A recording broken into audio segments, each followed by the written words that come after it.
മണിശങ്കരയ്യർ പറഞ്ഞത് വളരെ സ്വാഗതാർഹമായിട്ടുള്ള കാര്യമല്ലേ. ചിന്തിക്കുന്ന മനുഷ്യർ അങ്ങനെ വിവേകത്തോടു കൂടിയിട്ടുള്ള അഭിപ്രായങ്ങൾ പറയും.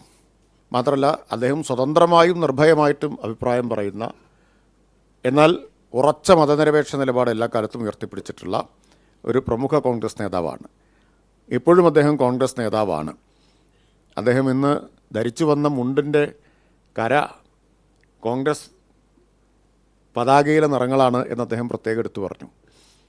അപ്പോൾ ഇനി കോൺഗ്രസ് നേതാക്കളാണ് പ്രതികരിക്കേണ്ടത്.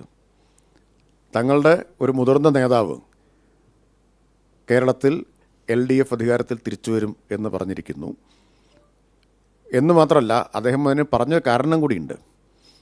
അദ്ദേഹം പറഞ്ഞു, കോൺഗ്രസ് നേതാവ് എന്ന നിലയ്ക്ക് UDF ജയിക്കണമെന്നാണ് എൻ്റെ ആഗ്രഹം, പക്ഷേ ഗാന്ധിയനായതുകൊണ്ട് എനിക്ക് സത്യമേ പറയാൻ പറ്റുമെന്ന് പറഞ്ഞു.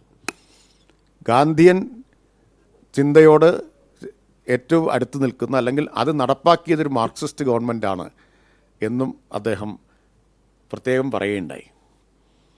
പക്ഷേ ഞാൻ ശ്രദ്ധിച്ചൊരു കാര്യം എന്താണെന്ന് വെച്ചാൽ, സാധാരണഗതിയിൽ ഇതൊരു വലിയ വാർത്തയാണ്. പക്ഷേ ഇന്ന് മാധ്യമങ്ങളെല്ലാം ആ വാർത്ത ഒളിപ്പിക്കാനും അവഗണിക്കാനും ഒക്കെയാണ് ശ്രമിച്ചത്.